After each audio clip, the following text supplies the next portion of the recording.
Hello, everyone, and welcome to the New York State Youth Justice Institute's Lunch and Learn webinar series. My name is Avery Irons, and I'm the YJI's Associate for Training and Technical Assistance. On behalf of everyone at the YJI, I am happy to welcome each of you to this month's webinar session. We are so excited to have Dr. Tiffany Hogan with us this afternoon, and thank you for joining us in this virtual space and for taking time to learn more about research into youth justice issues. Please feel free to introduce yourselves in the chat. Our gratitude also goes to our partners in New York State, the Division of Criminal Justice Services, the Office of Children and Family Services, University at Albany SUNY, and the New York State Juvenile Justice Advisory Group. I am now going to hand the reins to Tani Cruz, who will be hosting and moderating today's webinar session. Tani, the floor is yours. Thank you, Avery.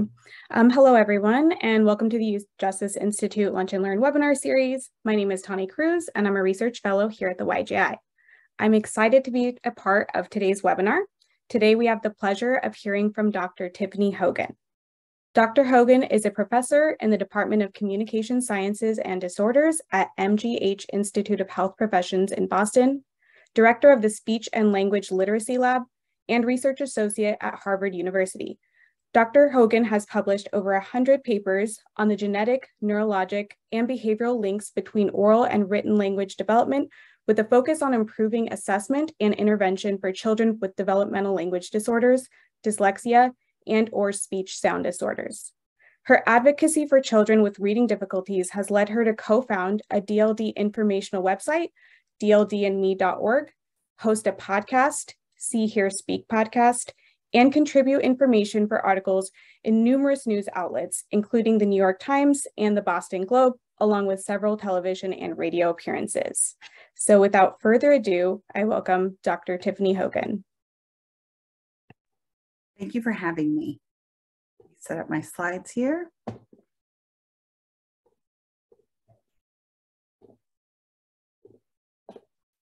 Great. Thank you so much to the New York Youth Justice Institute for inviting me. I am very excited to be sharing information on the identification and support for language learning disabilities. Well, language abilities. I will start out by saying language abilities are important for everything. But what do I mean by language abilities? Language is a complex system, a cognitive linguistic ability, and it involves three primary components. And I'm going to talk about those components. I'm going to relate them back to language learning disabilities and what that would mean for the youth that you are serving. So first in language, we have what's called phonology, or the form of language. This is the sounds that make up the words in our language. We also have pragmatics, which is the social use of language. And then we have the content, which is the vocabulary, the words we know, and the grammar that we use. Language skills really develop from birth. Actually, there's been some studies showing that even in utero, children are picking up on the language and the sounds that they're hearing. And so language is really developing from the beginning. And we know that language skills differ based on brain variation from birth. So children are born with different brain structures that make it easier or more difficult for children to learn language. And we also know that some differences in language ability can emerge from home and school environments, in which richer language environments result in more rich language skills. But what if language is delayed? And we know that in some children, due to this brain biology, and also sometimes their stimulation in home and school, that they can have delays in language. Delays in language are linked to behavior problems that manifest early on. And this is likely because they have difficulty negotiating what they want through their wants and needs through language, because that's what we use to actually negotiate with our environment. They have less robust social interactions with their peers, and their limited language skills can reduce their academic achievement, and especially in reading. So what do I mean by reading? So reading is the ability to understand the text that a child reads or person reads. And there's two primary components to understanding what you read. The first one is the ability to recognize the words on a page. And this is the ability to turn letters on a page into something spoken. Now that spoken can be spoken out loud if you're reading out loud, or it's spoken in your head through your internal speech. Now the listening comprehension takes over at that point, and after you read those words, you have to use brain processes to understand the language that's created by the words on the page. So in terms of these two different components, which they are related, but they're also separable. So as I said, word reading is the ability to accurately translate printed letter patterns into spoken words. An example would be having you read these words on the page, on the screen. These are actually non-words, but I would venture to guess that you can read them quite easily because you have a store of knowledge about how letters and sounds are connected in the English language.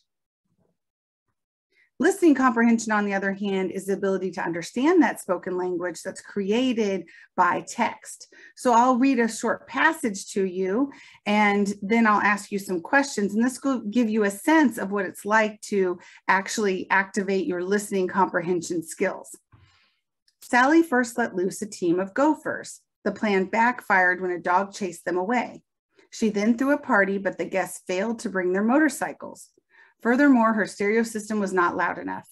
Obscene phone calls gave her some hope until the number was changed. It was the installation of the blinking neon lights across the street that finally did the trick. Sally framed the ad from the classified section and now has it hanging on her wall.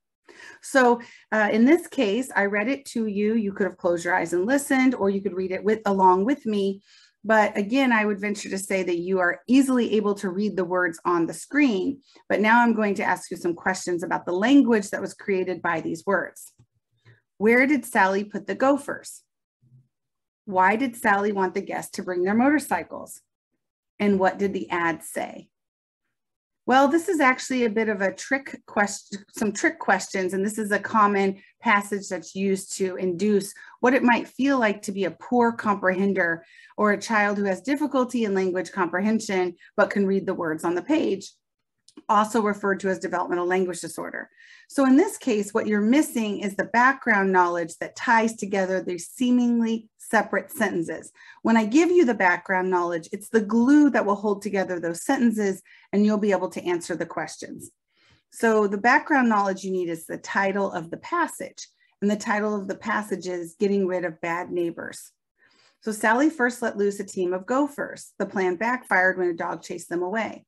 She then threw a party, but the guests failed to bring their motorcycles. Furthermore, her stereo system was not loud enough. Obscene phone calls gave her some hope until the number was changed. It was the installation of the blinking neon lights across the street that finally did the trick. Sally framed the ad from the classified section and now has it hanging on her wall. So now you should be able to answer these questions. Where did Sally put the gophers? That would be in her neighbor's yard. Why did Sally want the guests to bring motorcycles? Because they're loud and annoying. And what did the ad say? House for sale or apartment for rent? Well, this is Getting Rid of Bad Neighbors as a title. I would argue that Sally's a bad neighbor, but this is a great example of what it might feel like in that first reading to be a child that doesn't understand the language that they're hearing, even if they can read the words on the page. So this is something we refer to as a simple view of reading, which is knowing that we know that we can predict and understand a child's and adult's ability to read words and understand them on a page if we have a good sense of their word reading ability and their language comprehension ability, which can be tested separate. So we need both of these components when we're thinking about reading. Now, what's language got to do with this? And I'm going to put these all together for you because, as I said, language is really the basis for all of most of our academic success. So first we have the phonology of language, which is the sounds, and that's mostly directed to a child's ability to read words because they're connecting sounds with letters. Now, the social use of language, pragmatics, and the content or vocabulary and grammar, those two areas of language are really what underpin a person's ability to understand what they hear. So it's all related to language, but in a slightly different way. Using that information, we've been able to subgroup poor readers. And so we look at their abilities in word reading and language comprehension to better understand the types of learning disabilities around reading that we might find.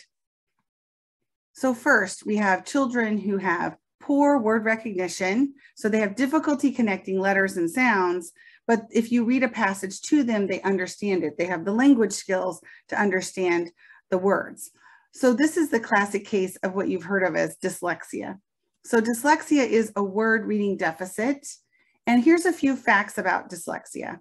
The prevalence of dyslexia is about 1 in 10 persons. So it's 10% of the population that we see in multiple studies over time, and these children have dyslexia. This has been found in every language studied. A person is born with dyslexia and it persists across the lifetime. So there's been some pretty phenomenal studies and intricate studies of brain imaging from very early on in the early months of a child's life, and then following them over time to look if there's a signature for having a brain that presents as a person with dyslexia. And there is a brain-based difference that we see that makes it more difficult for them to connect letters and sounds, and that's their key area of struggle. What we also see is that dyslexia cuts across socioeconomic status as measured by income and education of parents and other disabilities that they may have, like ADHD, for instance. And so these are the facts about dyslexia. And now I want to launch a polling question for you. In a study in 2000, it was estimated that what percentage of Texas prisoners have dyslexia? Is it 20%, 50%, 70%, or 90%?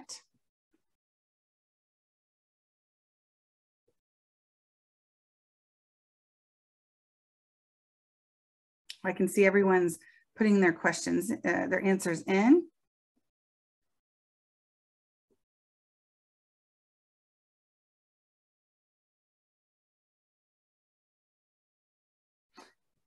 Great. So it looks like most have placed their answers. And so the winner in the poll is 70%. But in this study, it was found it was about 50% of prisoners in Texas had dyslexia. Now, I would say that's an underestimate based on other studies that have been done, but this was the most comprehensive study that was done. Also, another study showed that a third of prisoners surveyed at 98 prisons struggled to pick out just basic information while reading simple text. So this ties in not just the word reading, but also their ability to use print. So we do know that dyslexia is quite present or prevalent in prisons, and we'll talk about that a bit more in a moment. There's a few resources that I wanted to highlight if you want to learn more about dyslexia, especially the International Dyslexia Association, which has a wide range of fact sheets around dyslexia. Now, the flip side of the coin in terms of those who struggle to comprehend what they read is a learning disability called Developmental Language Disorder. And that is children who have good word reading, but poor listening comprehension. So think back to when I first read the Getting Rid of Bad Neighbors, that's what that would be like for these persons. They have the ability to read words, but understanding the language created by the words is very difficult. So developmental language disorder is when a child or adult has difficulty talking or understanding language. Now, even though it's the flip side of the coin, they have difficulty with language comprehension and not word reading. Let's look at the facts about DLD and think about how they're similar or different than dyslexia. So what we know about several longitudinal studies is that the prevalence of dyslexia or DLD is about 1 in 10 persons, so about 10% of the population. The same prevalence of dyslexia, and dyslexia and DLD are both 5 times more prevalent than autism, for example. Those two are the highest prevalence of learning disabilities. A person is born with developmental language disorder. It's a brain difference that makes it difficult to learn new words and remember them. So vocabulary is very tricky, and grammar learning and use. It also cuts across socioeconomic status and other disorders. Now, when I say that dyslexia and DLD persist across a lifetime, that doesn't mean that they can't make improvements, but it does mean that they have a brain that makes it more difficult to process either letters and sounds or words and grammar. So that difficulty will carry on through their lifetime. So in terms of reading and what's involved in reading, we see that children and adults who have difficulty with word reading are characterized by having dyslexia, and those who have difficulties in language and listening comprehension are characterized as having developmental language disorder.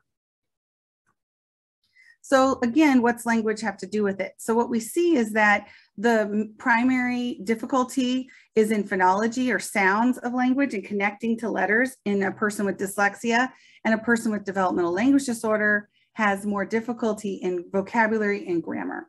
Now, important to note is there's about a 50% overlap by those who have dyslexia who also have developmental language disorder, and vice versa. So 1 in 2 children who have dyslexia also have a co-occurring developmental language disorder, and the same for developmental language disorder, which means that those children have difficulty both in word reading and in listening comprehension, and they tend to have the most severe difficulties in learning how to comprehend what they read.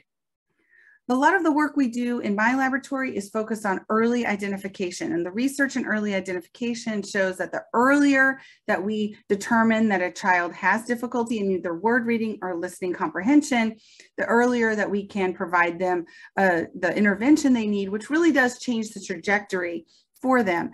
But when I say early here, we mean usually pre-K to first grade, but I will say that any time for identification intervention is early for that child. So any time that we can identify is going to make a difference for them.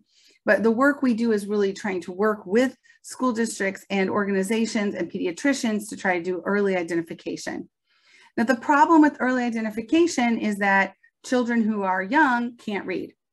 So how do we really test word reading and even some more complex language when they can't read and they're not used to testing yet? Well, we've done lots of longitudinal studies that show that if you have deficits in preschool early language, even as early as 2 years old, we've shown that that will predict how well your listening comprehension and word reading is later. So these longitudinal studies really show that we have a crystal ball into future abilities. So the earlier we identify, the better. And if there is a difficulty that's identified, it's a very high likelihood that that child or adult will need support throughout their lifetime. So even though these are the 2 most common learning disabilities, there are some difficulties with both of them. So first, dyslexia, it's widely recognized, but it's also widely misunderstood because the core difficulty is connecting letters and sounds, even though you'll hear in pop culture that it's about reversing letters, and that's not the case. Now, developmental language disorder is common, but it's a hidden disorder that the public doesn't really know about, and we're trying to change that through our advocacy work. So, but it is the same prevalence, and that is 1 in 10 persons. There's been a lot of advocacy around dyslexia. Now 49 states have laws created by a grassroots movement called Decoding Dyslexia. And this movement was driven by parents of children with dyslexia who wanted to see the school districts and the systems their children are in to identify dyslexia early. So the laws typically include education for those who interact with children, like pediatricians and school districts. It calls for early screening for dyslexia. And when children are identified, they receive appropriate intervention. So there's been a lot of movement and a lot of positive movement around identifying dyslexia. And there's movements from this and also separate and similar movements to have screening for dyslexia in prison populations. Now we turn to DLD. What do you think right now, and this is a poll question, what percentage of children with DLD are identified as having language difficulties in their school system? And this is a finding that has been around for almost 3 decades now. It was first identified in the early 90s and has also, we see the same percentage of identification even last year. So is it 90% are identified, 75%? 50% or 20%? What do you think are the percentage of children with DLD that are identified as having language difficulties?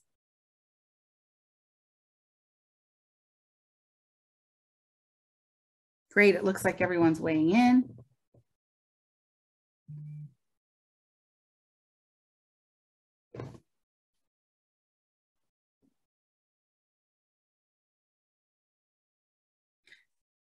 Great. It looks like most have weighed in now, and you are correct. It is 20%. That was what the majority of you said, and it's abysmal results. So only 2 of 10 children with developmental language disorder are currently identified in the school systems, and this is something that has happened over time.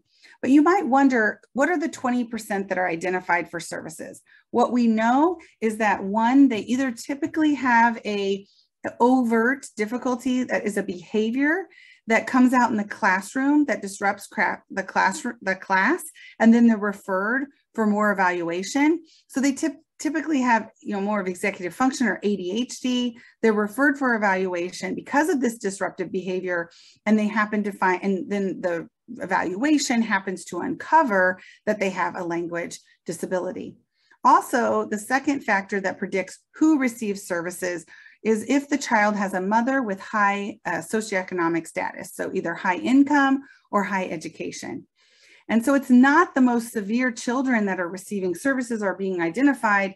It's one that by happenstance happen to have an overt behavioral difficulty, or they happen to have resources to lobby. This is a major social justice issue because it's showing that all children are not receiving the same amount of support and opportunity for support. So what do we know about developmental language disorder and youth detention in particular? So there's been a resurgence of this work. It was first started in the 60s, but more recent data shows from a study in Australia, nearly 1 in 2 young people were identified to have language disorder when they were in a youth detention center. Another one in Pennsylvania showed that 50 to 80% of those in a Pennsylvania youth detention center had developmental language disorder.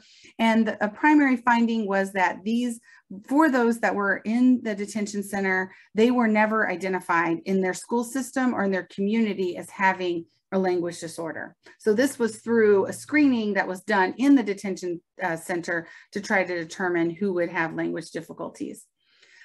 So another study showed that children or adults, so these were adults who were 24 years old that had been followed since early elementary school. They showed that if the adult had a history of developmental language disorder but received some targeted intervention and support during their school years, they had less contact with local police services. And this is a study that was done out of the United Kingdom. And they highlight that there's a need for early identification of children with developmental language disorder because early intervention really tends to make a difference in the long-term outcome for these children related to offenses. Another fact is that adolescents, and this is important to think about in terms of reoffense and also in terms of children and adolescents with DLD understanding their rights. A recent study showed that adolescents with DLD were 7 times more likely to be at risk for failing to understand their Miranda warnings when they were adolescents compared to those who have typical language development. Also, a recent study, and this one was also out of Australia, showed that young offenders with developmental language disorder were more than twice as likely to reoffend than their unaffected offending peers. And this has been a tricky system-wide problem that we've really been working with schools on, is how do we provide consistent identification and support for children who have learning disabilities? Because a common story that we hear from the parents we work with is that there's inconsistent support that's very confusing to parents. So early on, children who have difficulties may be identified through early intervention as having a developmental delay, but then they are often dismissed from that support before they go into preschool or into daycare. And so then what we find is that at the preschool, if they're identified again as having difficulty, they're re-identified and then they're labeled as having a speech language impairment. Then oftentimes they're dismissed from services before they go into formal education in kindergarten, and then they are readmitted for services later on in 2nd or 3rd grade when they fail to meet benchmarks, especially in 3rd grade for high stakes testing. Then they might be identified as having a specific learning disability. But this is very confusing to parents and support services who believe that they have 3 different disorders when actually the underlying cause is either dyslexia or developmental language disorder, which is a consistent learning disability across time. That's really the diagnosis that children who have extra support and parents who have extra resources will often go get an evaluation to get these types of diagnoses. But these are the labels that were used to qualify the child for services. So what we're trying to do in our lab is to really work on policy so that these children can get early intervention and get support across time. And we really want that support to happen at any point in a person's young person's life. So whether that's at the pediatrician when they're receiving early, vaccinations or physical appointments there, or is it in the school where children are, supposed to be and mandatory to be, or if it's in a situation where maybe they've been, have interacted in a youth detention center, maybe that's a point of where they can be identified. So at any point in which they're interacting with the community, we're trying to get the support, the net of support for them. This was a conclusion in 2007, I think really is very powerful and really states what we're thinking here, is that it says the majority of adjudicated adolescents had not been previously identified as having difficulty with language abilities. This population could benefit from early assessment. Also, children who are at risk for incarceration should be screened for possible language deficits that could contribute to the many difficulties experienced by these adolescents. This is a quote by Tracy White Whedon, and she says here that we need to have effective intervention. So it's screening and identification is not enough. What we need to have is effective intervention and support for these children, because her quote is, and I think it's an important one, a life sentence is ineffective intervention. It deeply influences the likelihood of a lifetime in prison. So she says one of the first life sentences a child with learning disability has is ineffective intervention, which is a direct correlate to their likelihood of having a lifetime in prison. So she talks a lot about the downward spiral of learning disabilities. Even if identified, if they're not appropriate interventions, it results in low motivation, low self-esteem, negative expectations, limited practice in academic skills, which leads to academic failure.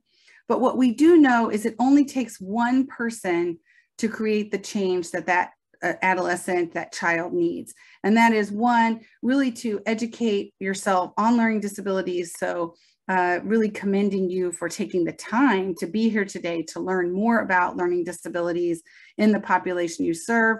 I really would prefer to think of these as unique learning abilities as opposed to really using the disability language, is that we're really trying to focus more on the individual differences in strengths and weaknesses for a particular child. We're working towards screening for language and reading disabilities at whatever point the child has contact with community services, and providing wraparound support for the child. So in the schools, we're working on multi-tier systems of support where all children are screened for dyslexia and language disorder. And then they're also provided high quality classroom instruction. And then they're consistently monitored over time and provided the support they need, whether it's a small group or in a individualized setting through an individualized education plan. And this is a school-based system, but this is part of a wider system of thinking of support in not only in the school system, but in the community in which a child lives and in the family in which they live. This is a recent article that won Article of the Year within my profession, where speech language pathologists are really thinking about how they can, as a scope of practice, really make a difference in youth detention centers and in situations in which you have youth offenders, to make a difference in their lives, to provide them the support and validation they need to acknowledge the difficulties they're having in language and reading, and provide them the support so that they can improve in those skills and change a bit of their life trajectory. So thank you so much for allowing me to give you a broad overview of the two most common learning disabilities, dyslexia and developmental language disorder. Thank you so much for spending the time. It really just takes one person to make a difference in the lives of these youths who are struggling. Thank you so much. Thank you, Dr. Hogan. And now we'll move on to the informal conversation portion of the webinar. So one of the things you discussed is the importance of intervention early on, and you also touched on this wraparound approach. What resources or training do you think is needed for teachers or other school staff to be able to recognize these disorders and intervene early on? That's a great question. It really does take a whole system-wide approach. So we're really tackling at multiple levels. So one, I mentioned we want to have laws in place. So it's mandatory to do screening at whatever point the child is at. So we would like to see screening through the pediatrician, screening through the schools. And as I mentioned, there's even laws for screening in prison. So whatever point, we need to address screening, number one. The other thing that we have to do is educate educators and community members around what is dyslexia, what is developmental language disorder. And that starts at the university setting or whatever place education is occurring. So first at the university, and then those who are already practicing through continuing education. And really thinking of it as a brain basis and taking the stigma off of learning disabilities. This is a unique learning need, and every child has unique strengths and weaknesses. So really creating models that give the child and adolescent support in whatever system they are, and also empowering parents to have the support they need within their communities, and providing really a sense of overall stability within a community that supports these children from early on. Thank you. And one important takeaway from your presentation is that DLD impacts individuals across socioeconomic backgrounds. How is socioeconomic status related to treatment and support options, and what would you recommend to make support more equitable? So right now, we really have a situation in which it is quite inequitable, because in many school districts, what has to happen is if they are not able to provide the support, whether they don't have a multi-system tier in place or they don't have the financial resources in that system to provide support, or they don't have the educated teachers, parents now then are taking it into their own hands, and they're paying thousands of dollars to get outside evaluations for their child to receive this label so that then they get support from schools. But what happens is you have to have a support system and a financial resource to even get that evaluation. And that leaves out a wide swath of people who do not have that education and the resources. So what we're trying to do to make it more equitable is create a system in which all children are getting the appropriate screening and evaluation they need, regardless of the school district that they're in or their family's socioeconomic status. It shouldn't be on the parent to have to really go through this system to get support. So that's one of the things we're doing, is to make universal screening something that's common, that is free, and is accessible by all. And what implications does DLD have for youth in school settings, specifically with regards to punishment and exclusionary discipline?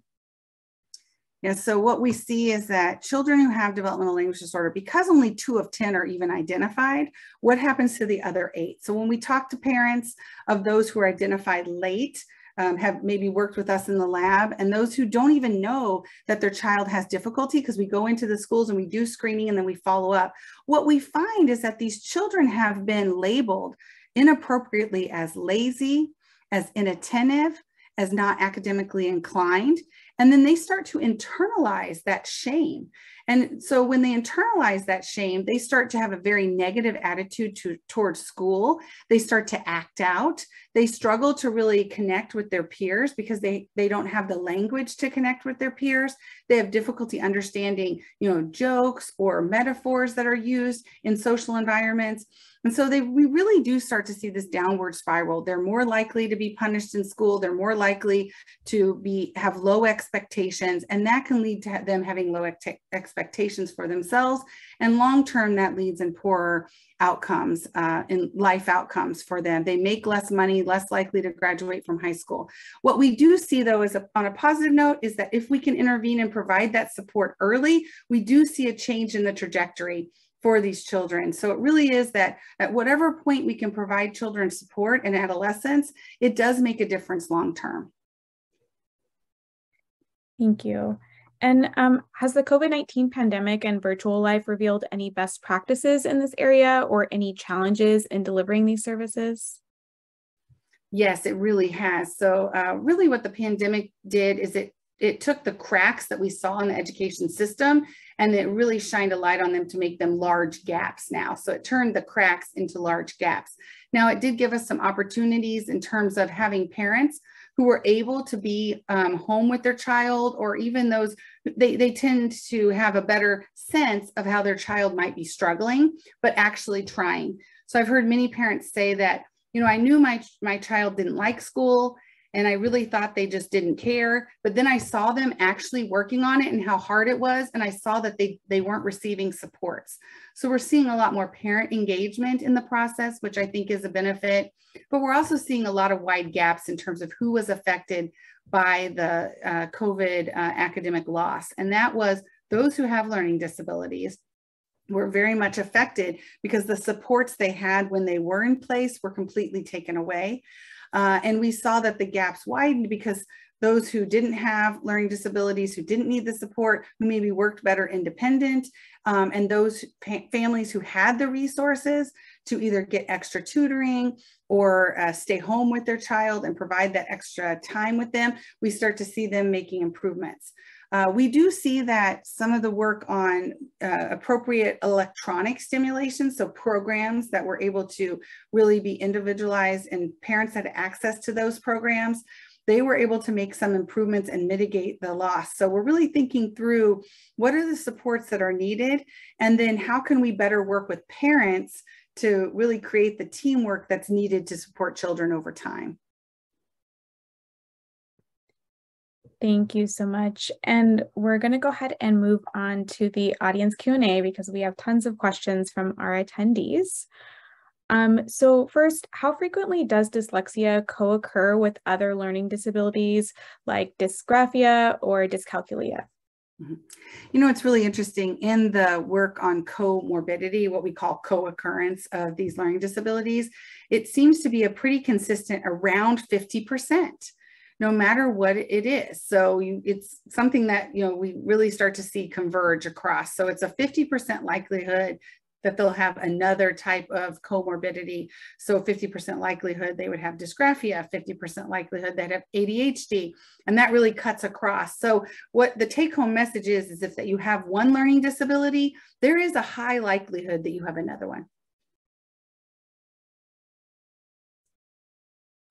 Thank you. And then, is there research documented on the differences in language abilities for bilingual children? Mm-hmm. Yes, there's actually a lot of strong emerging research showing that children who are bilingual or multilingual, they may show what looks to be a slight delay in language, but when you look at their strengths, they typically have a strength in one or the other. When you look at their best ability in one language, you see that they are right on track with their typically developing peers. They're not more or less likely to have a developmental language disorder, but it is trickier to actually diagnose developmental language disorder in those children, because you have to have a good measure either of one language or the other, or you have to give them a little bit of time so that you measure, you know, if they're coming in learning English, we have to give them a bit of time to have some experience with English to see how well they're learning it. So it's more of a dynamic measure of monitoring their ability to learn language over time. But there's no indication that being bilingual or multilingual is a risk for developmental language disorder. And what we tell everyone is that we actually see that it's better to have them learn multiple languages. A lot of times educators will say, well, if they have a developmental language disorder, let's just have them focus on one language, not two or three. But that's actually detrimental to the child because that language is part of their culture and identity. It's better to have a slight delay and learn multiple languages over time, which we know they can, than it is to pull back on the language of their environment. Thank you. And then given what you said regarding DLD and detention, is DLD generally considered in the development of curricula in detention facilities? And if not, what recommendations do you have for doing this? It has not been, considered in the work that I've been doing and others have been doing in the community. But what can be done is first, it really is recognizing that there's no such thing as laziness, that if children are struggling, we have to uncover why they are struggling. What is the underlying brain basis or barrier that they're facing? Because children inherently want to do well.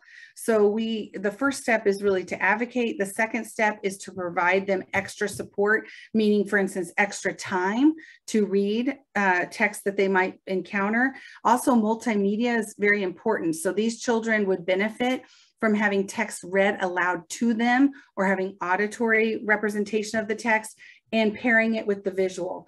That repetition, multimedia, and also opportunity to ask questions and really interact with the text has been found to be very helpful. One of the things that you touched on in your presentation was the difficulty understanding Miranda rights. What is the best way to make sure youth do understand their rights, particularly youth with speech and language disorders? This is a great question and such an important one. I think we have a lot of work to do in this area, and we can learn from what's been done in health literacy. So in health literacy, there's many people who are studying how do we provide information about your health, not only through text. So as of now, when you go to the doctor, a lot of times you're just thrown a ton of text, or you're sent to a website and said, read all this, read all this. That's not helpful for those who struggle to read. The same thing should be for Miranda rights. We should be thinking about how to create, it's very similar to what I just said, how do we create multimedia models? So having it, a written portion, have it spoken, have a video about it. How do we test comprehension to make sure that someone does understand it? So, giving them questions to say, did you get this part? Did you get this part?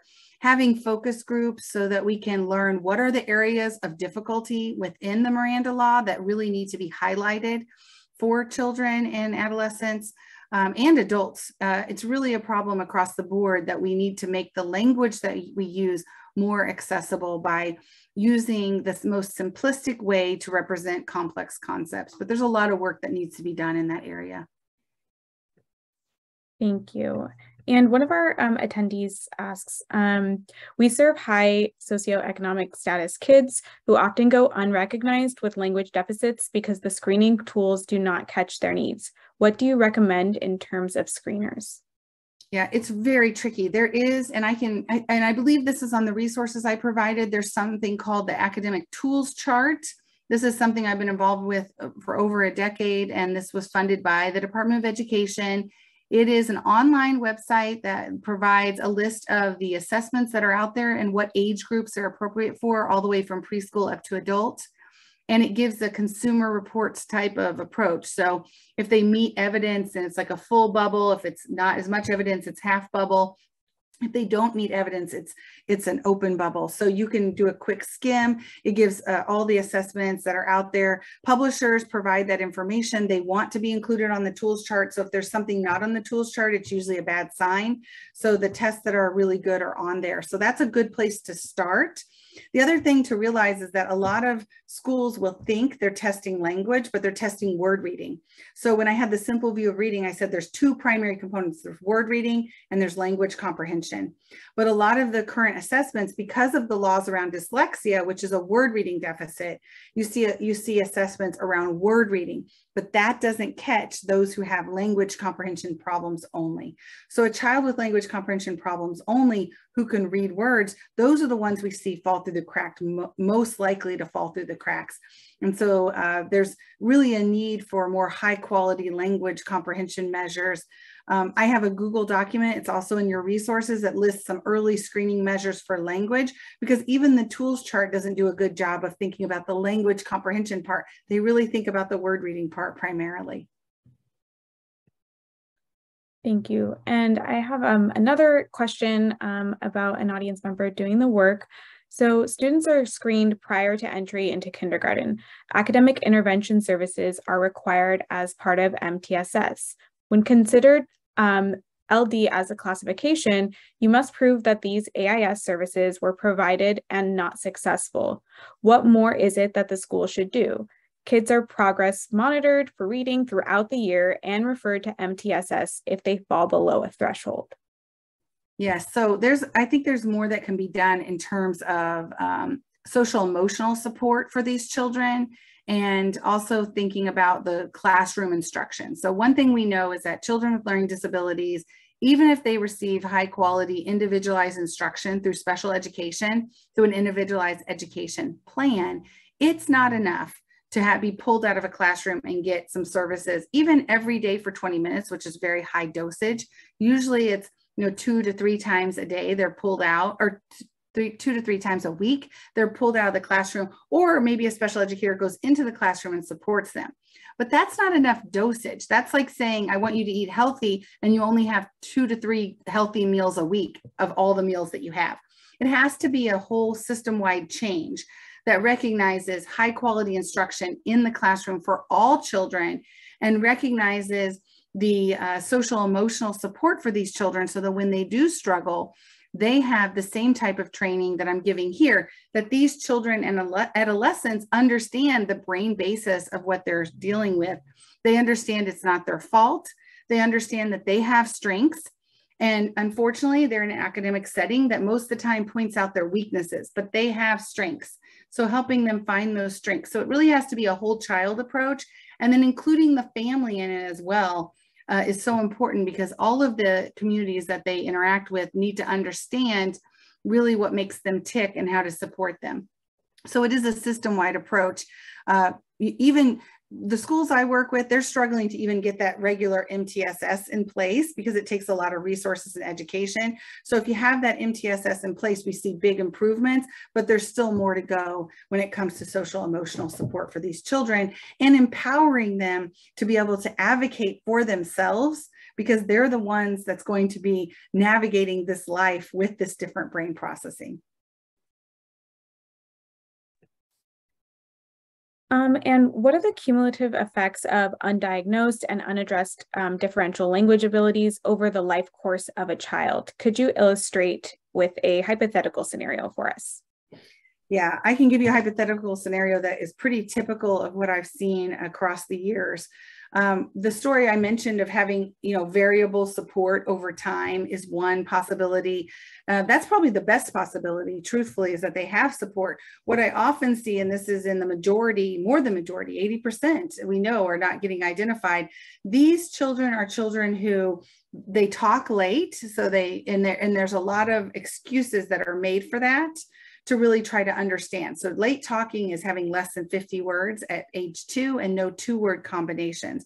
This is a hallmark of having a learning disability. And when children do this, you'll hear families say, well, you know what, his sibling's speaking for him, or he doesn't have an opportunity to talk. So there's a lot of that kind of really trying to figure out why the child isn't talking. Then there's a lot of child and parent blame and shame that goes on. So then as they progress on and they're struggling in school, they get a lot of messages from the community and told, you need to read to your child more. You need to talk to your child more. Well, what we know is that you can't read to a child enough to make their brain change when they have dyslexia. They need specialized intervention. There's no amount of reading at home that's going to change that. It doesn't mean they don't benefit from reading at home, but that's a shame game for the parents. So it's blaming them, so they feel a lot of shame. And then they start to pull away from the school community because they don't feel supported. So then they have a detachment from the school community that can offer them support, and it becomes an adversarial role. And then the children also start to become very negative about school. Even parents who I know who have been really advocating, their child becomes so disillusioned by the school system, they're more likely to drop out of high school. So they drop out of high school and they start making life decisions like, oh, I'd like to be, I'm going to get my GED. Okay, they get their GED. I want to do a job. Let's say I want to be an electrician. Oh, but then I have to take a test to be in the union for the electrician. Oh, I can't take the test because I'm not good at that and I'm not going to do it. So they take a lower paying job that has less benefits over time. They may fall into a situation where they just feel really desperate and disillusioned about the community that they're in, and they just really feel like an outsider. And feeling like an outsider can lead to making decisions that are outside of the law and outside of the common law that we see just in terms of what we might expect. So they're feeling really disillusioned, and then if they go into the prison situation, they're not even given, they don't understand the rights, they don't feel equipped to really advocate for themselves, they're not getting the support, it just leads to a continuing downward spiral. So that's something that we see without support. And in the best case scenario, what we tend to see is support later on, which is great, but there's a lot of backtracking that has to be done. In the professionals I work with who treat adolescents, they first start out by doing a lot of PTSD because that's what they have based on the life experiences. They have a lot of traumatic experiences around learning. And so you have to almost basically try to break down those barriers to even get to teach word reading in a very systematic way, or even really provide them the self-esteem support they need to say, this isn't your fault. What we know from brain imaging studies is those children are actually using more of their brain, exerting more effort with less output than a child who's typically developing, even though they're told, you're not giving enough, you're not trying hard enough. In actuality, they're trying much harder than others who are succeeding. And this next question connects to the role of parents. So our attendee asks, I'm a parent of a child whose language speech is delayed. Teachers and others often say he will grow out of it. Based on the evidence you shared today, how can I best advocate for my child? That's a great question. One thing is we have a website, DLD and Me, which has lots of these resources. The International Dyslexia Association has some information. This is probably the most harmful myth that we hear. It is so consistent that people like to say, oh, they'll grow out of it. They don't grow out of it, but what they do is get better with support, and they need to continually have that support. So for instance, what I see in the best case scenario is a child who gets support for speech and language over time. And let's say they do make improvements and you start to see that they actually don't qualify for services anymore because they aren't severe enough to qualify. In that case, they would not be dismissed from services. Their services would be adjusted so that then you would be able to titrate what they needed based on the academic demands. So they would always have a safety net of support, but it would be, aligned with their academic needs, not that they would just be dismissed or told, oh, you're going to grow out of it, it's fine. Now, there are very positive outcomes with early intervention, so it can make it almost look like they grew out of it, but what we consistently see is they start to fail later on. So we need to have that safety net and really think about what the child needs at each point to be the most successful they can in academic achievement.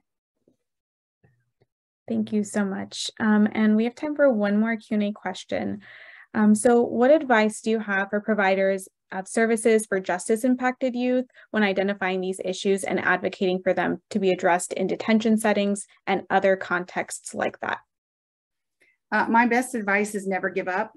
It's going to be a long haul, and I think educating, providing consistent education, and I think also one of the best things you can do is show those around you that it does make a difference. Even if you work with, when I work with school districts, I'll say what happens is sometimes you have those who are really pushing and saying, we need to do this, we need to do this, and they keep pushing education, but it doesn't work. What they see as most effective is actually just doing the work with the children and showing the improvements. You can't really deny when you see that, wow, this child really made a big improvement, or this person in that detention center, wow, they made a change, and really showcasing that change and then using it as a data point to show that we can do it with more. Because it really does take a system-wide approach, but it starts with one person. Thank you so much. So Dr. Hogan, I'd like to thank you on behalf of the YJI and everyone in attendance today for taking the time to share this incredibly important information with us. Also, thank you to our audience who had tons of questions in the Q&A and were super engaged with the material today. Before I get to closing announcements, do you have any last thoughts for us? Well, as I said, it really is all hands on deck situation. Thank you for spending the time. It just takes one person to advocate and start to make change. Even though it can be frustrating, just keep going, and thank you so much for coming. Thank you. So before closing announcements, we'd like to ask you all how you felt about today's webinar. In a moment, I'll be launching a poll question asking how much you agree or disagree with the statement, "This webinar was informative." Please answer this question to the best of your ability so that we can know how today's webinar went for you. While everyone is answering that question, I do have just a few announcements to put on everyone's radar. The next YJI Lunch and Learn webinar session will be held on Tuesday, October 25th at 12 p.m. Eastern Time. We will be hosting Marcia Rincon Gallardo, Executive Director at Alianza for Youth Justice. She'll be discussing the data gaps within Latinx research and community-developed approaches to addressing incarceration. Registration information for this webinar will be available on our website soon. Immediately following this webinar, we will be sending a survey to you all via email. If you have the time, please complete the survey as it allows you to provide further feedback and questions for us. The information is also used to improve future webinar sessions. The survey should take no longer than 5 minutes, and we will also be putting the link to this survey in the chat shortly. Finally, if you have not already done so, please feel free to connect with us on Facebook, Instagram, Twitter, and LinkedIn. The links to those accounts can be found on our website. Just a reminder that the views expressed here are those of the presenter and do not necessarily reflect the views of the New York State Youth Justice Institute. In closing, I want to thank you all for taking part in this session of the YJI Lunch and Learn series. We hope that you've gained something from this webinar and that you continue to think about the work Dr. Hogan presented today. We look forward to seeing you at future YJI events and webinars.